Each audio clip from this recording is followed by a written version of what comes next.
talk about the SVG production training system. So for us to be successful in business and contracting, we talk about the 3 pillars of success: sell, build, collect. So if we're out there inking a lot of deals, bringing a lot of revenue, we got to be able to build it. And so a lot of guys need a system, at least I did, I hated running production, needed a system to run production, to scale my production department up, most importantly, so I wasn't sitting there running it, and I was able to put a system together and hire some production managers and some quality control inspectors, so they're running a system without me. That's the art of scaling. So guys, let's talk about what's in an SVG production management system, starting with a training manual, a production management system that works. How do we hire the subs? When do we build the jobs? When do we call the customer? How do we do a QC check on a customer? How does a customer sign off to say they're happy? How do I hire a production manager? How do I hire a quality control inspector so that they're running my production department for me? That's all included in our comprehensive production training manual, okay? Once we understand that process, now we need to hire our 2 key people, or at least our 1 key person initially, to run our production department. Hopefully some of you owners aren't running production every day by yourselves, because if you are, you're not going to be able to grow your business. Okay, so number 1, we got to find that production manager. Not an easy position to fill. What kind of recruiting ad do I put out there? What kind of pay plan do I put together? Do they get an override?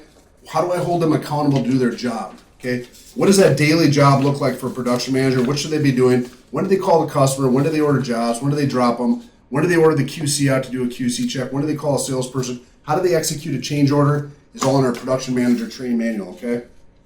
There's also a lot of tools that office production manager uses to make sure your jobs are profitable.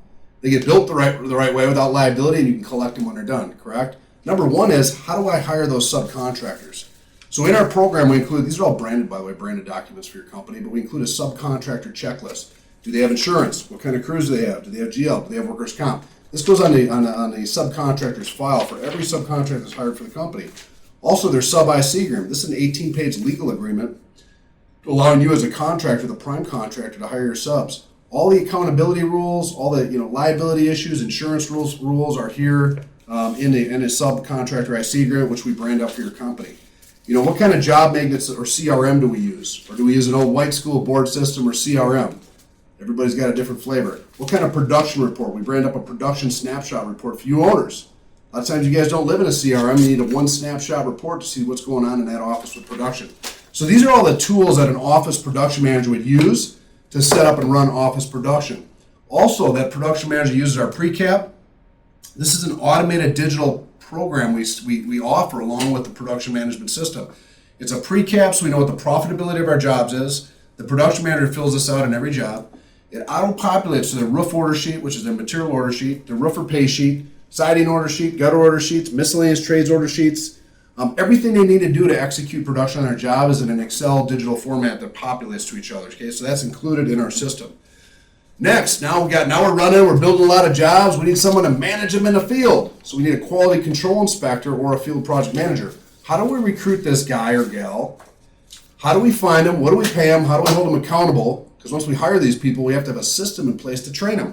What kind of things do they use in their job to do their jobs correctly, okay? This is a QC sign-off sheet that the QC inspector would use with the customer as soon as that roof or major trades are done, so we know that the customer's happy. This is how we rate the QC. Signed customers and happy customers, sign these reports, that means your QC's out doing his job. Okay, does the QC use a change order? All QC should be armed with a 2-part change order. Contracts change, bad decking, things happen during the job. Problem repair report. Mrs. Smith's got a popped tire. Mrs. Smith's got a broken window. The roofer's left a scuff mark on my siding. QC takes a picture, fills out a problem repair report. These documents can also be used by the salesperson. Hopefully you owners are not using them. If you are, you didn't scale your department correctly. Charge hold slip. This is like the pink slip you got when you're a little kid. When you got sent down to talk to the principal. You don't want one of these. Your crews don't want these either. These are 2-part forms. They notify a county to hold 10% or a charge hold for damage items or to hold a certain amount of that pay until that item gets corrected. So all these things the QC or the field project manager would use as part of his kitty to help you run production. So guys, it's a lot of stuff. It's got the forms, documents, IC agreements, legal agreements, hiring agreements, recruiting ads, everything you need to run your production from A to Z. This is the SVG production management system.